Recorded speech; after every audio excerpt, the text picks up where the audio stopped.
사랑하는 성도 여러분, 오늘 우리가 함께 나눌 주제는 많은 그리스도인들이 궁금해하지만 선뜻 질문하지 못하는 주제입니다. 바로 술과 신앙에 관한 이야기입니다. 여러분은 혹시 이런 질문을 해보신 적이 있으십니까? 그리스도인은 술을 마셔도 되는가? 성경은 술에 대해 어떻게 말하는가? 술 한 잔도 마시면 안 되는가? 아니면 취하지만 않으면 괜찮은가? 이 질문은 단순해 보이지만 사실 매우 복잡한 질문입니다. 교회마다 다른 입장을 가지고 있습니다. 어떤 교회는 술을 한 방울도 마시면 안 된다고 가르칩니다. 어떤 교회는 취하지만 않으면 괜찮다고 가르칩니다. 어떤 목회자는 절대 금주를 주장하고 어떤 목회자는 적당한 음주는 문제 없다고 말합니다. 그렇다면 성경은 정확히 무엇이라고 말합니까? 하나님께서는 술에 대해 어떤 관점을 가지고 계십니까? 제가 30년 넘게 목회를 하면서 만난 많은 성도님들이 이 문제로 혼란스러워했습니다. 한 집사님은 제게 이렇게 고백하셨습니다. 목사님, 저는 회사에서 회식이 있을 때마다 괴롭습니다. 술을 마시자니 죄책감이 들고 안 마시자니 분위기를 깨는 것 같고 어떻게 해야 할지 모르겠습니다. 또 한 권사님은 이렇게 말씀하셨습니다. 목사님, 우리 남편이 저녁에 맥주 한 캔씩 마십니다. 제가 그만 마시라고 해야 할까요? 성경에서 술을 금지한다면서요? 한 청년은 이런 고민을 털어놓았습니다. 목사님, 친구들이 술 마시러 가자고 하는데 항상 거절합니다. 그런데 솔직히 궁금하기도 하고 친구들과 어울리고 싶기도 합니다. 정말 조금도 마시면 안 되는 건가요? 여러분, 이것이 우리의 현실입니다. 많은 그리스도인들이 술 문제로 혼란스러워하고 있습니다. 어떤 것이 옳은지, 무엇이 하나님의 뜻인지 확신하지 못합니다. 오늘 저는 여러분과 함께 성경이 술에 대해 정확히 무엇이라고 말하는지 살펴보고자 합니다. 하나님의 관점은 무엇인지, 우리가 어떤 태도를 가져야 하는지 함께 배우고자 합니다. 아마도 여러분은 오늘 뜻밖의 진실을 발견하게 될 것입니다. 여러분이 생각했던 것과는 다른 성경의 가르침을 발견하게 될 것입니다. 준비되셨습니까? 그럼 먼저 하나님께 기도드리겠습니다. 거룩하시고 지혜로우신 하늘 아버지, 오늘 이 시간 주님 앞에 나아옵니다. 술과 신앙이라는 민감한 주제를 함께 나누는 이 시간을 축복하여 주옵소서. 하나님 아버지, 고백하건대 우리는 이 문제에 대해 많은 혼란을 가지고 있습니다. 어떤 것이 옳은지, 무엇이 주님의 뜻인지 확신하지 못합니다. 우리의 생각과 문화와 전통이 성경 말씀보다 앞설 때가 많습니다. 주님, 오늘 이 시간 우리의 생각을 내려놓고 오직 성경 말씀이 무엇이라고 하는지 귀 기울이게 하옵소서. 우리의 편견과 선입견을 버리고 하나님의 말씀에 순종하는 마음을 주옵소서. 특별히 주님, 이 문제로 고민하는 모든 분들을 도와주옵소서. 회사 회식 때문에 고민하는 직장인들, 가족의 음주 때문에 걱정하는 분들, 친구들과의 관계 때문에 어려움을 겪는 청년들, 이들에게 지혜를 주옵소서. 주님, 오늘 말씀을 통해 진리를 발견하게 하옵소서. 성경이 말하는 균형 잡힌 관점을 배우게 하옵소서. 율법주의에 빠지지 않고 그렇다고 방종에 빠지지도 않는 진정한 자유를 누리게 하옵소서. 이 모든 말씀을 주관하여 주시고 듣는 이들의 마음과 귀를 열어주옵소서. 우리 주 예수 그리스도의 이름으로 기도드립니다. 아멘. 사랑하는 성도 여러분, 본격적으로 이야기를 시작하기 전에 먼저 이 질문부터 다루겠습니다. 성경은 술을 금지합니까?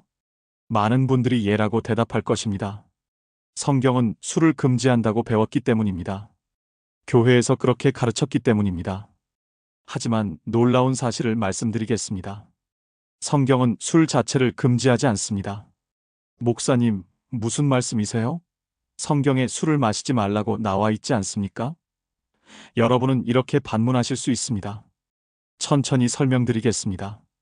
성경을 처음부터 끝까지 읽어보면 술에 대한 두 가지 관점이 나타납니다. 하나는 술을 하나님의 축복으로 보는 관점이고, 다른 하나는 술의 위험성을 경고하는 관점입니다. 먼저 술을 하나님의 축복으로 보는 구절들을 살펴보겠습니다. 시편 104편 14절부터 15절을 보십시오. 그가 가축을 위한 풀과 사람을 위한 채소를 자라게 하시며 땅에서 먹을 것이 나게 하셔서 사람의 마음을 기쁘게 하는 포도주와 사람의 얼굴을 윤택하게 하는 기름과 사람의 마음을 힘있게 하는 양식을 주셨도다. 여기서 무엇이라고 합니까? 포도주가 사람의 마음을 기쁘게 하는 것이라고 합니다. 하나님께서 주신 것이라고 합니다. 만약 술이 절대적으로 나쁜 것이라면 이런 표현이 나올 수 있겠습니까? 신명기 14장 26절을 보십시오. 그 돈으로 내 마음에 원하는 것을 사되 소나 양이나 포도주나 독주 등 내 마음에 원하는 모든 것을 구하고 거기 내 하나님 여호와 앞에서 너와 내 권속이 함께 먹고 즐거워할지니라. 놀랍지 않습니까? 하나님 앞에서 포도주나 독주를 마시며 즐거워하라고 말씀하십니다. 만약 술이 죄라면 이런 말씀이 있을 수 있겠습니까? 전도서 9장 7절을 보십시오. 너는 가서 기쁨으로 내 양식을 먹고 즐거운 마음으로 내 포도주를 마실지어다. 이는 하나님이 내가 하는 일을 벌써 기쁘게 받으셨음이니라. 여기서도 즐거운 마음으로 포도주를 마시라고 합니다. 하나님께서 기쁘게 받으신다고 합니다. 심지어 예수님께서 행하신 첫 번째 기적이 무엇이었습니까? 요한복음 2장을 보면 가나의 혼인잔치에서 물로 포도주를 만드신 기적입니다. 약 600리터의 포도주를 만드셨습니다. 만약 술이 죄라면 예수님께서 술을 만드셨겠습니까? 디모데전서 5장 23절을 보십시오. 이제부터는 물만 마시지 말고 내 비위와 자주 나는 병을 위하여 포도주를 조금씩 쓰라. 바울이 디모데에게 포도주를 마시라고 권합니다. 여러분, 이 구절들을 어떻게 이해하셔야 합니까? 성경은 술 자체를 죄라고 하지 않습니다. 오히려 하나님의 축복으로 기쁨의 요소로 말씀합니다. 그렇다면 목사님, 술을 마셔도 된다는 말씀입니까? 잠깐만 기다리십시오. 아직 이야기가 끝나지 않았습니다. 성경에는 술에 대한 또 다른 관점이 있습니다. 잠언 20장 1절을 보십시오. 포도주는 거만하게 하는 것이요 독주는 떠들게 하는 것이라 이에 미혹되는 자는 지혜가 없느니라. 잠언 23장 29절부터 35절을 보십시오. 재앙이 뉘게 있느뇨 근심이 뉘게 있느뇨 분쟁이 뉘게 있느뇨 원망이 뉘게 있느뇨 까닭 없는 상처가 뉘게 있느뇨 붉은 눈이 뉘게 있느뇨 술에 잠긴 자에게 있고 혼합한 술을 구하러 다니는 자에게 있느니라. 이사야 5장 11절을 보십시오. 아침에 일찍이 일어나 독주를 따라가며 밤이 깊도록 머물러 포도주에 취하는 자들은 화 있을진저. 에베소서 5장 18절을 보십시오. 술 취하지 말라. 이는 방탕한 것이니 오직 성령으로 충만함을 받으라. 여기서 성경은 분명히 술의 위험성을 경고합니다. 술에 취하는 것을 죄라고 말합니다. 술로 인한 폐해를 지적합니다. 그렇다면 우리는 이 두 관점을 어떻게 조화시켜야 합니까? 한편에서는 술을 축복이라고 하고 다른 한편에서는 술을 경고합니다. 무엇이 정답입니까? 제가 아는 한 장로님의 이야기를 나누겠습니다. 이 장로님은 60대 초반의 성실한 신앙인이셨습니다. 평생 술을 한 방울도 마시지 않으셨습니다. 왜냐하면 성경이 술을 금지한다고 배웠기 때문입니다. 장로님은 다른 사람들에게도 절대 금주를 강조하셨습니다. 그리스도인은 술을 마시면 안 됩니다. 술은 죄입니다. 회사 회식에서도 절대 술을 마시지 않으셨고 다른 사람이 술 마시는 것도 좋게 보지 않으셨습니다. 그러던 어느 날 장로님은 성경을 깊이 공부하다가 앞서 제가 말씀드린 구절들을 발견했습니다. 시편, 백사편, 신명기 14장, 전도서 9장을 읽으면서 충격을 받았습니다. 성경에 술을 하나님의 축복이라고 나와 있네. 즐거운 마음으로 마시라고 나와 있네. 장로님은 혼란스러웠습니다. 평생 술을 절대악으로 생각했는데 성경에는 그렇지 않다고 나와 있었습니다. 장로님은 저를 찾아오셨습니다. 목사님, 저는 평생 술이 죄라고 생각했습니다. 그런데 성경을 읽어보니 그게 아닌 것 같습니다. 제가 잘못 알고 있었던 건가요? 저는 장로님께 이렇게 설명드렸습니다. 장로님, 성경은 술 자체를 죄라고 하지 않습니다. 하지만 술에 취하는 것, 술로 인해 절제력을 잃는 것, 술 때문에 다른 사람에게 해를 끼치는 것을 죄라고 합니다. 핵심은 절제입니다. 장로님은 깊이 깨달았습니다. 아, 그렇군요. 제가 율법주의에 빠져 있었군요.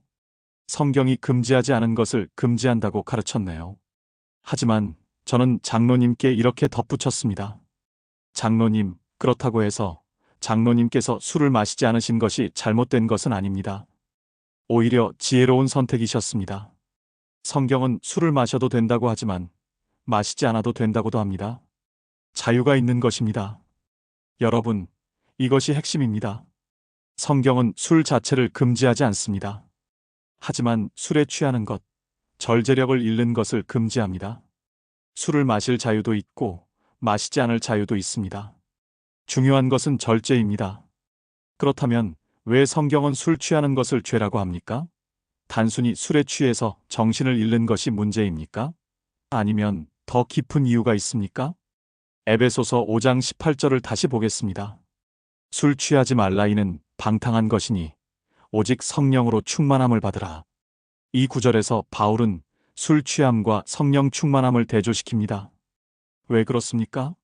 둘 다 우리를 지배하기 때문입니다.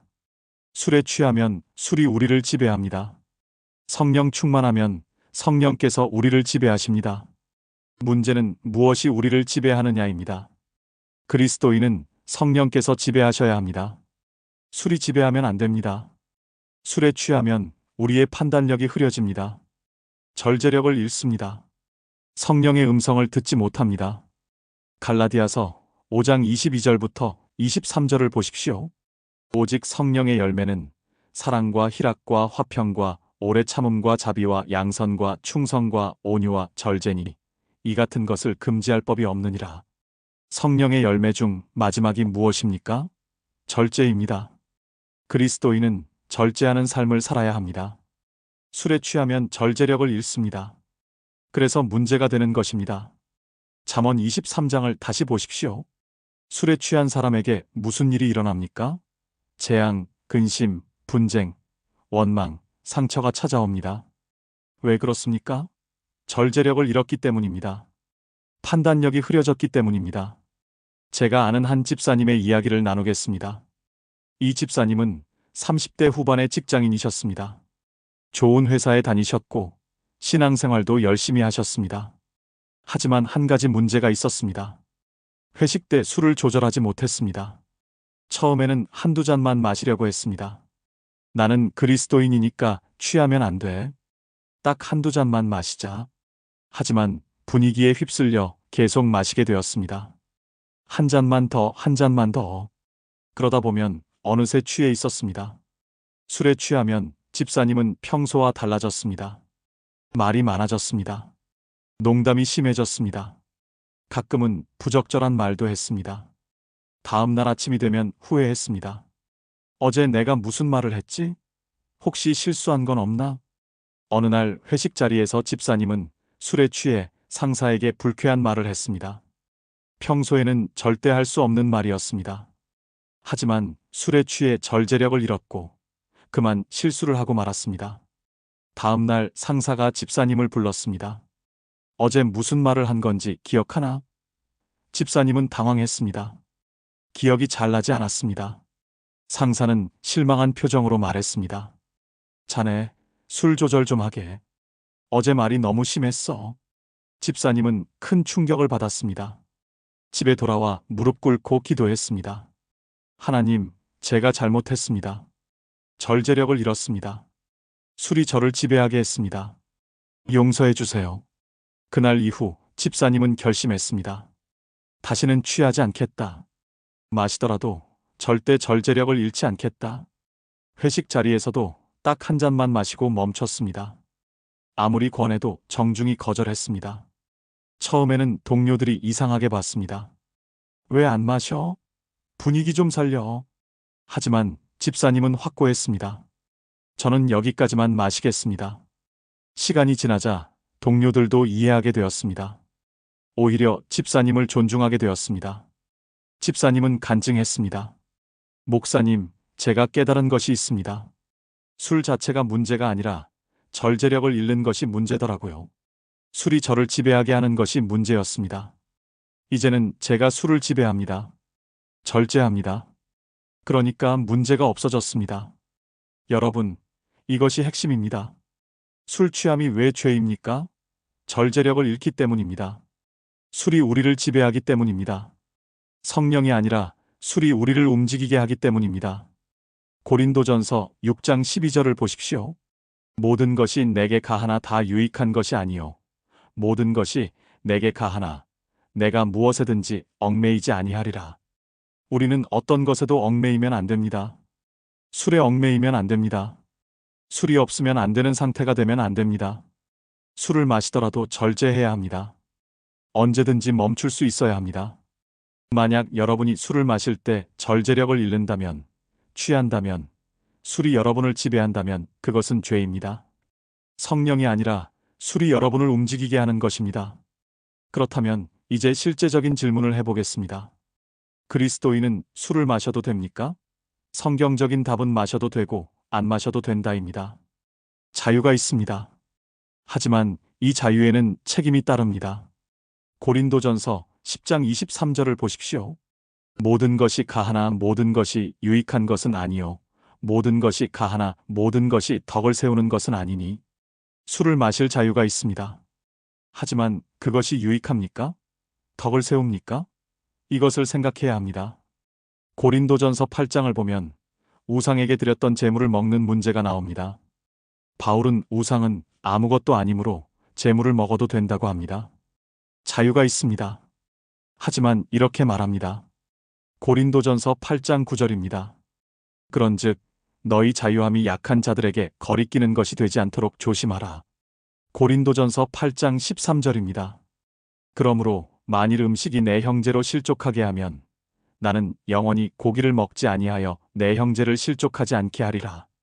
여기서 바울이 말하는 원리는 무엇입니까? 나에게는 자유가 있지만 내 자유가 다른 사람에게 해가 된다면 그 자유를 포기하겠다는 것입니다. 술 문제도 마찬가지입니다. 여러분에게는 술을 마실 자유가 있습니다. 하지만 여러분의 음주가 다른 사람에게 어떤 영향을 미칩니까? 이것을 생각해야 합니다. 제가 아는 한 권사님의 이야기를 나누겠습니다. 이 권사님은 50대 중반의 여성분이셨습니다. 저녁 식사 때 와인 한 잔 정도는 괜찮다고 생각하셨습니다. 실제로 취하지도 않았고 건강에도 문제 없었고 절제도 잘했습니다. 하지만 문제가 있었습니다. 권사님의 아들이 고등학생이었는데 엄마가 술 마시는 것을 보고 이렇게 생각했습니다. 엄마도 술을 마시는데 나도 괜찮겠지. 친구들과 술을 마시기 시작했습니다. 권사님은 아들이 술 마시는 것을 알고 크게 화를 냈습니다. 너는 미성년자야. 술 마시면 안 돼. 아들은 대답했습니다. 엄마는 괜찮고 저는 안 된다는 게 말이 돼요? 엄마도 술 마시잖아요. 권사님은 할 말이 없었습니다. 자신은 절제하며 적당히 마셨지만 아들에게는 잘못된 본을 보인 것입니다. 권사님은 깊이 고민했습니다. 그날 밤 권사님은 기도했습니다. 하나님, 제게는 술을 마실 자유가 있습니다. 성경도 금지하지 않습니다. 하지만 제 자유가 아들에게 해가 된다면 어떻게 해야 합니까? 기도하는 중에 고린도전서 8장 13절 말씀이 떠올랐습니다. 만일 음식이 내 형제로 실족하게 하면 나는 영원히 고기를 먹지 아니하여 내 형제를 실족하지 않게 하리라. 권사님은 결심했습니다. 아들이 성인이 될 때까지는 술을 마시지 않겠다. 내 자유를 포기하겠다. 그날 이후 권사님은 집에서 술을 전혀 마시지 않았습니다. 아들은 엄마의 변화를 봤습니다. 엄마, 왜 술 안 마세요? 권사님은 대답했습니다. 엄마는 술을 마셔도 되지만 내가 술을 마시는 것을 보고 싶지 않아서 안 마시기로 했어. 엄마의 자유보다 내가 더 중요하거든. 아들은 감동을 받았습니다. 엄마가 자신을 위해 자유를 포기한 것입니다. 아들도 결심했습니다. 저도 술 끊겠습니다. 엄마가 저를 위해 포기하셨는데 저도 할 수 있습니다. 여러분, 이것이 그리스도인의 자유와 책임입니다. 우리에게는 자유가 있습니다. 하지만 그 자유를 사용할 때 다른 사람을 생각해야 합니다. 로마서 14장 21절을 보십시오. 고기도 먹지 아니하고 포도주도 마시지 아니하고 무엇이든지 내 형제로 거리끼게 하는 일을 아니함이 아름다우니라.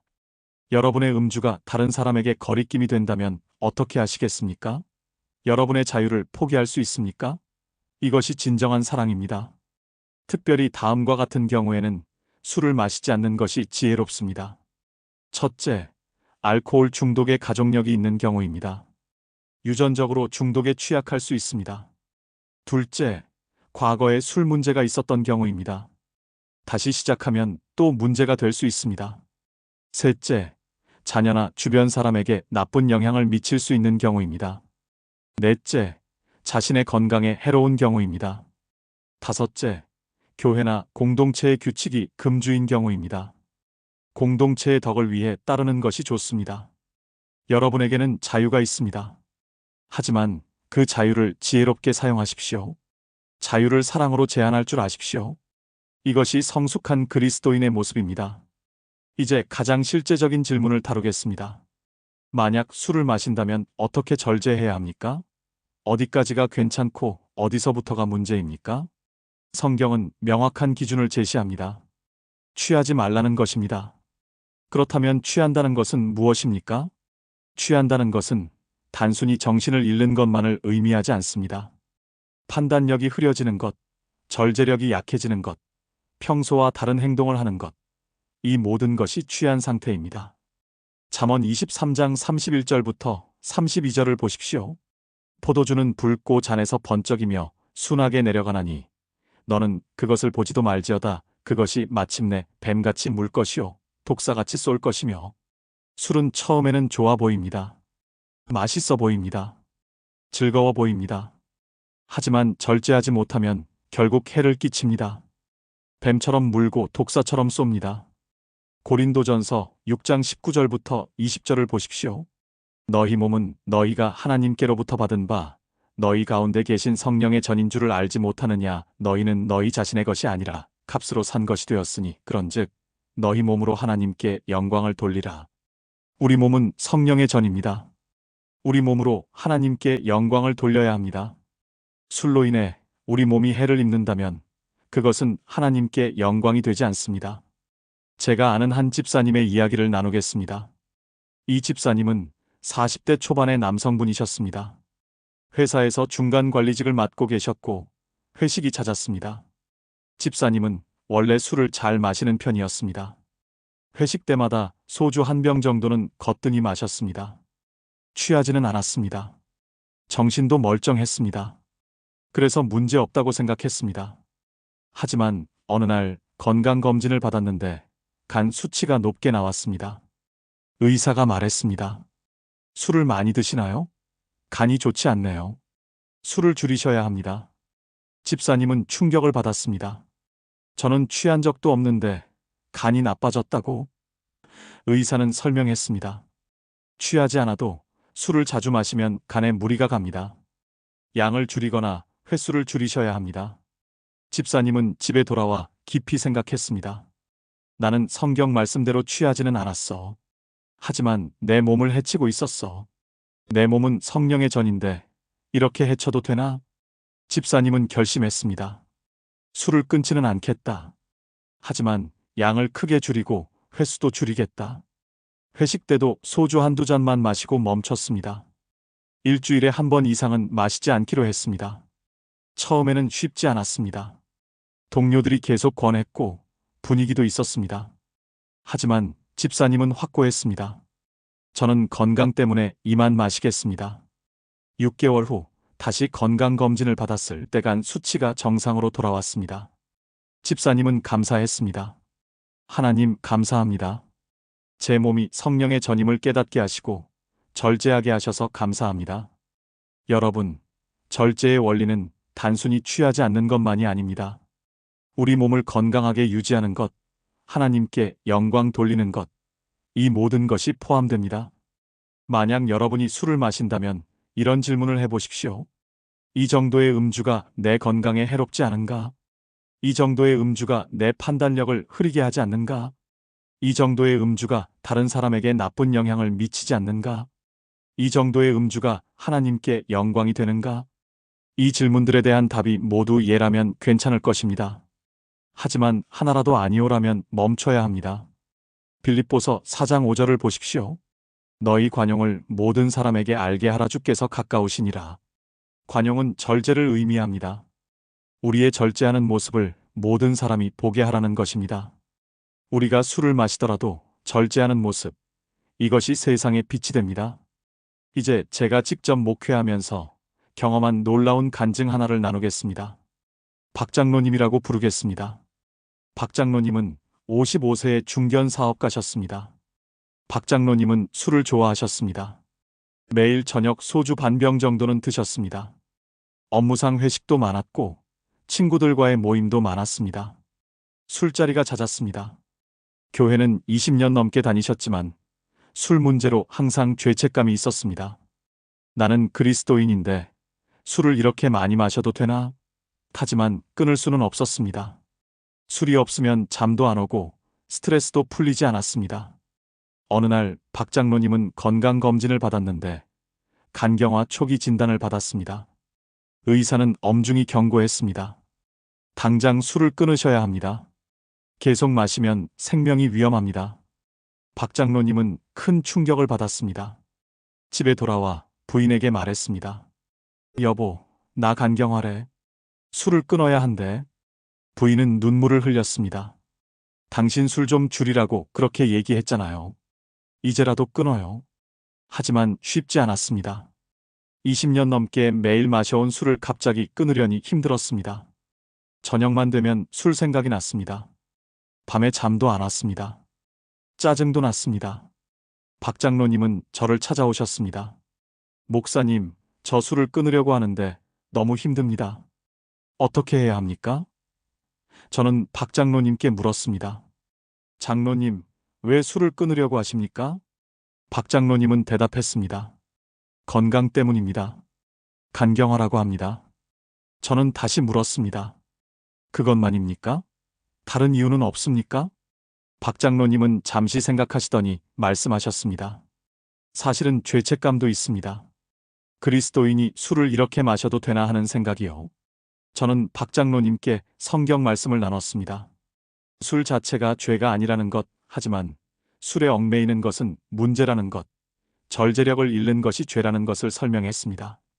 그리고 이렇게 말씀드렸습니다. 장로님, 지금 장로님의 상태는 술에 얽매인 상태입니다. 술 없이는 잠도 못 자고 스트레스도 못 푸는 상태입니다. 이것은 성경이 말하는 자유가 아닙니다. 술이 장로님을 지배하고 있습니다. 박 장로님은 깊이 깨달았습니다. 맞습니다. 저는 술의 노예가 되어 있었습니다. 저는 계속했습니다.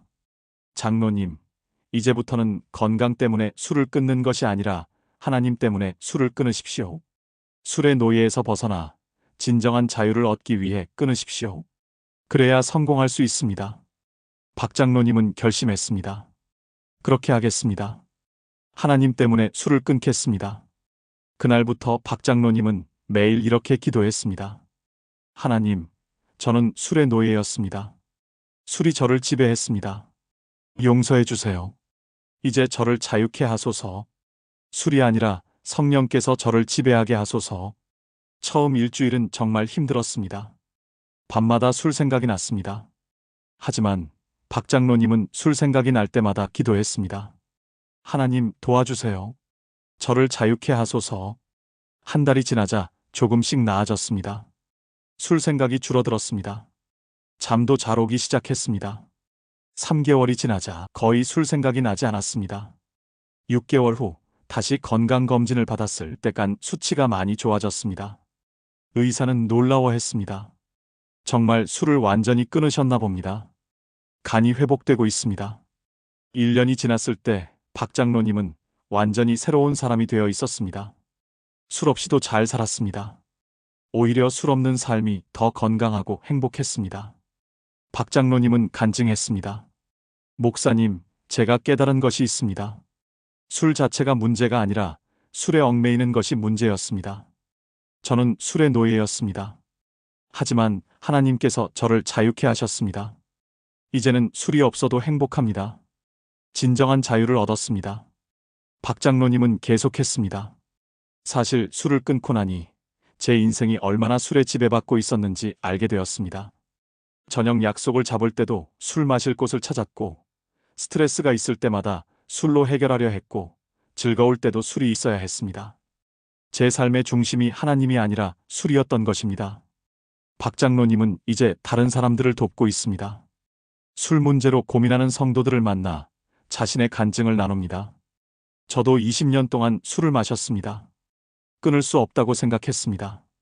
하지만 하나님께서 저를 자유케 하셨습니다.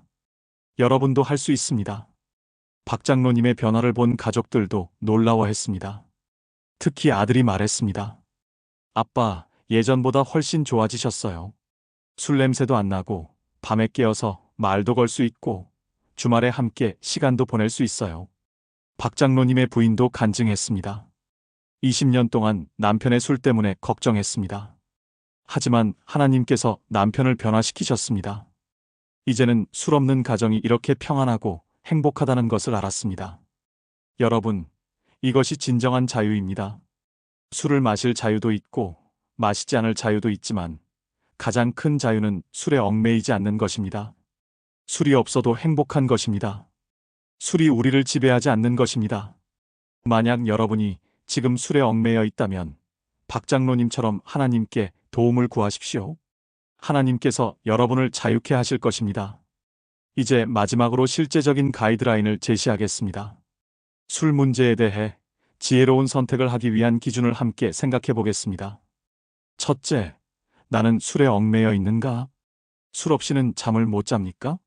술 없이는 스트레스를 풀 수 없습니까? 술 없이는 즐거울 수 없습니까? 만약 그렇다면 여러분은 술에 얽매인 것입니다. 이것은 문제입니다. 고린도전서 6장 12절을 기억하십시오. 내가 무엇에든지 얽매이지 아니하리라. 술에 얽매이면 안 됩니다. 둘째, 나는 절제할 수 있는가? 술을 마시기 시작하면 멈출 수 없습니까? 한 잔만 하려다가 계속 마시게 됩니까? 스스로 조절할 수 없습니까? 만약 그렇다면 술을 마시지 않는 것이 좋습니다. 갈라디아서 5장 23절을 기억하십시오.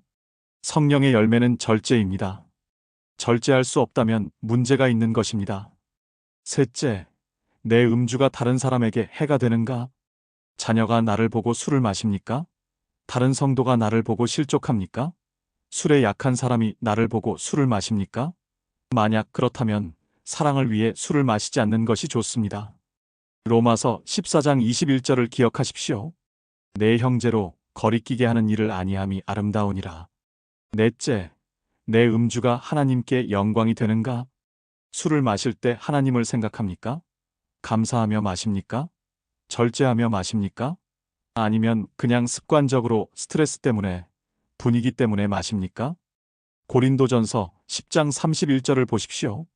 그런즉 너희가 먹든지 마시든지 무엇을 하든지 다 하나님의 영광을 위하여 하라. 술을 마시더라도 하나님의 영광을 위해 마셔야 합니다. 감사하며 절제하며 건강을 생각하며 마셔야 합니다. 다섯째, 나는 자유로운가? 술을 마셔도 자유롭고 안 마셔도 자유롭습니까? 언제든지 선택할 수 있습니까? 아니면 술에 묶여 있습니까? 요한복음 8장 36절을 보십시오. 그러므로 아들이 너희를 자유롭게 하면 너희가 참으로 자유로우리라. 진정한 자유는 예수님께서 주십니다. 여러분, 이 5가지 질문에 스스로 답해 보십시오. 솔직하게 답해 보십시오. 그러면 여러분이 어떤 선택을 해야 할지 알 수 있을 것입니다. 만약 이 질문들에 대한 답이 부정적이라면, 즉 술에 얽매여 있고 절제하지 못하고 다른 사람에게 해가 되고 하나님께 영광이 되지 않고 자유롭지 못하다면 술을 끊는 것이 가장 지혜로운 선택입니다. 하지만 만약 절제할 수 있고 자유롭고 다른 사람에게 해가 되지 않고 하나님께 감사하며 마실 수 있다면 적당히 마시는 것도 괜찮을 것입니다. 하지만 항상 조심해야 합니다. 제 개인적인 권면을 드리자면 가능하면 술을 마시지 않는 것이 가장 안전합니다. 술을 안 마셔서 문제될 것은 없지만 술을 마셔서 문제될 수 있습니다. 그래서 저는 성도님들께 금주를 권장합니다. 하지만 이것은 율법이 아닙니다. 명령이 아닙니다. 권면입니다. 지혜입니다. 각자가 하나님 앞에서 판단해야 합니다. 로마서 14장 22절을 보십시오. 내게 있는 믿음을 하나님 앞에서 스스로 가지고 있으라. 자기가 옳다 하는 바로 자기를 정죄하지 아니하는 자는 복이 있도다. 여러분 각자가 하나님 앞에서 확신을 가지고 결정하십시오. 다른 사람의 판단에 흔들리지 마십시오. 하나님께 물으십시오. 하나님께서 여러분에게 지혜를 주실 것입니다. 사랑하는 성도 여러분, 오늘 우리는 술과 신앙에 대한 성경의 가르침을 함께 살펴보았습니다. 처음에 여러분이 생각했던 것과는 다른 내용이었을 수도 있습니다. 다시 한번 정리하겠습니다. 첫째, 성경은 술 자체를 금지하지 않습니다. 오히려 하나님의 축복으로 말씀합니다. 시편 104편에서 포도주가 사람의 마음을 기쁘게 한다고 했습니다. 둘째, 성경은 술 취함을 금지합니다. 절제력을 잃는 것, 술이 우리를 지배하는 것을 죄라고 합니다. 에베소서 5장 18절에서 술 취하지 말고 성령 충만하라고 했습니다. 셋째, 그리스도인에게는 자유가 있습니다. 술을 마실 자유도 있고 마시지 않을 자유도 있습니다. 하지만 그 자유에는 책임이 따릅니다. 다른 사람을 생각해야 합니다. 넷째, 가장 중요한 것은 절제입니다. 무엇에도 얽매이지 않는 것입니다. 술이 우리를 지배하지 않고 우리가 술을 지배하는 것입니다. 다섯째, 지혜로운 선택을 하십시오. 술에 얽매여 있는지, 절제할 수 있는지, 다른 사람에게 해가 되는지, 하나님께 영광이 되는지, 자유로운지 스스로 점검하십시오. 여러분, 오늘 이 말씀을 듣고 어떤 결정을 내리시겠습니까? 어떤 분은 나는 술을 완전히 끊겠다고 결심하실 수 있습니다. 그것은 지혜로운 결정입니다. 축복합니다. 어떤 분은 나는 절제하며 적당히 마시겠다고 결정하실 수 있습니다. 그것도 괜찮습니다. 하지만 항상 조심하십시오. 절제를 잃지 마십시오. 어떤 분은 나는 지금 술에 얽매여 있다. 자유를 얻어야겠다고 깨달으실 수 있습니다. 그렇다면 하나님께 도움을 구하십시오. 하나님께서 여러분을 자유케 하실 것입니다. 가장 중요한 것은 율법주의에 빠지지 않는 것입니다. 술을 마시면 죄다, 술을 안 마셔야 구원받는다. 이것은 율법주의입니다. 성경의 가르침이 아닙니다. 또한 방종에 빠지지도 마십시오. 술을 마셔도 된다니까 마음껏 마시자. 이것도 잘못입니다. 자유를 방종으로 쓰면 안 됩니다. 갈라디아서 5장 13절을 보십시오. 형제들아, 너희가 자유를 위하여 부르심을 입었으나 그러나 그 자유로 육체의 기회를 삼지 말고 오직 사랑으로 서로 종로로 타라. 우리는 자유를 얻었습니다. 하지만 그 자유를 육체의 기회로 삼지 말고 사랑으로 섬기라고 합니다. 여러분의 자유를 사랑으로 제한할 줄 아십시오. 다른 사람을 위해 여러분의 자유를 포기할 줄 아십시오. 이것이 성숙한 그리스도인의 모습입니다. 오늘 이 말씀이 여러분에게 자유를 주기를 바랍니다. 율법의 멍에에서 벗어나는 자유, 그렇다고 방종에 빠지지 않는 자유, 진정한 자유를 누리시기 바랍니다. 술 문제로 고민하지 마십시오. 성경의 원리를 따르십시오. 하나님께 여쭤보십시오. 하나님께서 여러분에게 지혜를 주실 것입니다. 그리고 무엇보다 하나님을 사랑하십시오. 하나님과의 관계를 최우선으로 하십시오. 술이 문제가 아니라 하나님과의 관계가 중요합니다. 여러분이 하나님을 진정으로 사랑한다면 하나님께 영광 돌리는 선택을 하게 될 것입니다. 술을 마시든 마시지 않든 하나님께 영광 돌리는 삶을 살 것입니다. 사랑이 많으시고 은혜로우신 하늘 아버지, 오늘 술과 신앙이라는 민감한 주제를 함께 나눌 수 있게 하심에 감사드립니다. 주님, 오늘 이 말씀을 들은 모든 분들을 축복합니다. 진리가 그들을 자유케 하옵소서. 율법의 멍에에서 벗어나게 하시되 방종에 빠지지 않게 하옵소서. 주님, 술 문제로 고민하는 모든 분들을 도와주옵소서. 회사 회식 때문에 괴로워하는 직장인들, 가족의 음주 때문에 걱정하는 분들, 친구들과의 관계 때문에 어려움을 겪는 청년들, 이들에게 지혜를 주옵소서. 주님, 특별히 지금 술에 얽매여 있는 분들을 자유케 하옵소서. 술 없이는 잠도 못 자고 스트레스도 못 풀고 즐거울 수도 없는 분들, 이들을 박 장로님처럼 자유케 하옵소서. 술의 노예에서 벗어나게 하옵소서. 주님, 알코올 중독으로 고통받는 분들을 치유하옵소서. 술 때문에 가정이 파괴되고 건강이 상하고 인생이 망가진 분들, 이들에게 회복을 주옵소서. 새로운 시작을 주옵소서. 주님, 술을 마시는 분들에게는 절제의 은혜를 주옵소서. 취하지 않게 하시고 건강을 해치지 않게 하시고 다른 사람에게 해가 되지 않게 하옵소서. 항상 하나님을 생각하며 감사함으로 마시게 하옵소서. 주님, 술을 마시지 않는 분들에게는 자유의 은혜를 주옵소서. 율법주의에 빠지지 않게 하시고 다른 사람을 판단하지 않게 하시고 사랑으로 섬기게 하옵소서. 주님, 이들 모두가 진정한 자유를 누리게 하옵소서. 술을 마셔도 자유롭고 안 마셔도 자유로운 그런 자유를 주옵소서. 무엇에도 얽매이지 않는 자유를 주옵소서. 주님, 이들의 가정을 축복하옵소서. 술 때문에 깨진 가정을 회복시켜 주옵소서. 술 때문에 다투는 부부를 화해시켜 주옵소서. 술 때문에 상처받은 자녀들을 치유하옵소서. 주님, 이들의 건강을 지켜 주옵소서. 술로 인해 망가진 간을 치유하옵소서. 술로 인해 약해진 몸을 강건케 하옵소서. 이들의 몸이 성령의 전임을 깨닫게 하옵소서. 주님, 이들의 관계를 회복시켜 주옵소서. 술 때문에 깨진 친구 관계를 회복시켜 주옵소서. 술 때문에 잃어버린 신뢰를 되찾게 하옵소서. 술 때문에 상한 마음을 치유하옵소서. 주님, 이들이 지혜로운 선택을 하게 하옵소서. 술에 얽매여 있는지, 절제할 수 있는지, 다른 사람에게 해가 되는지, 하나님께 영광이 되는지 스스로 점검하게 하옵소서. 그리고 하나님 앞에서 확신을 가지고 결정하게 하옵소서. 주님, 이들이 율법주의에 빠지지 않게 하옵소서. 술을 마시면 죄다라는 잘못된 가르침에서 벗어나게 하옵소서. 성경이 금지하지 않은 것을 금지하지 않게 하옵소서.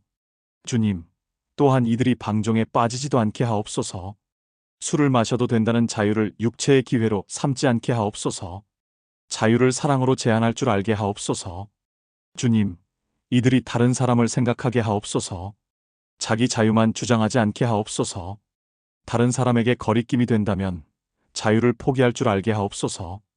권사님처럼 자녀를 위해, 집사님처럼 상대방을 위해 자유를 포기할 줄 알게 하옵소서. 주님, 이들이 절제의 은혜를 경험하게 하옵소서. 성령의 열매인 절제를 맺게 하옵소서. 술을 마시든 마시지 않든 모든 영역에서 절제하는 삶을 살게 하옵소서. 주님, 이들이 하나님께 영광 돌리는 삶을 살게 하옵소서. 먹든지 마시든지 무엇을 하든지 다 하나님의 영광을 위하여 하게 하옵소서. 술 문제가 아니라 하나님과의 관계가 최우선이 되게 하옵소서. 주님, 이들이 성령 충만한 삶을 살게 하옵소서. 술이 아니라 성령께서 이들을 지배하게 하옵소서. 술이 아니라 성령으로 기쁨과 위로를 얻게 하옵소서. 주님, 마지막으로 이들이 진정한 자유를 누리게 하옵소서. 예수님께서 주시는 자유, 율법에서 벗어난 자유, 죄에서 벗어난 자유, 무엇에도 얽매이지 않는 자유를 누리게 하옵소서. 이 모든 기도를 우리를 자유케 하시려고 십자가에 달리시고 부활하신 우리 주 예수 그리스도의 이름으로 기도드립니다. 아멘, 아멘, 아멘. 사랑하는 성도 여러분, 오늘 이 말씀이 여러분에게 자유와 지혜를 주었기를 바랍니다. 술 문제는 단순하지 않습니다. 하지만 성경의 원리는 분명합니다. 술 자체는 죄가 아니지만 술에 취하는 것은 죄입니다. 절제가 핵심입니다. 자유가 있지만 책임도 있습니다. 오늘부터 여러분의 선택을 하나님 앞에서 점검해 보십시오. 술에 얽매여 있지는 않은지, 절제하고 있는지, 다른 사람에게 해가 되지는 않는지, 하나님께 영광이 되는지 생각해 보십시오.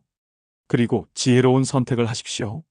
술을 끊을 것인지, 절제하며 마실 것인지 하나님께 물어보십시오. 하나님께서 여러분에게 지혜를 주실 것입니다. 오늘 이 영상이 도움이 되셨다면 좋아요 버튼을 눌러주시고 구독과 알람 설정도 부탁드립니다. 이 영상을 술 문제로 고민하는 분들과 공유해 주십시오. 댓글로 여러분의 생각을 나눠주십시오. 오늘 말씀을 듣고 어떤 결심을 하셨는지 알려주십시오. 여러분의 간증이 다른 분들에게도 도움이 될 것입니다. 다음 영상에서는 그리스도인의 자유와 책임 성경이 금지하지 않는 것들에 대해 함께 나누겠습니다. 술 외에도 많은 그레이존이 있습니다. 성경이 명확히 금지하지 않지만 조심해야 하는 것들 함께 알아보겠습니다. 하나님의 은혜와 평강이 여러분과 여러분의 가정에 충만하시기를 축복합니다.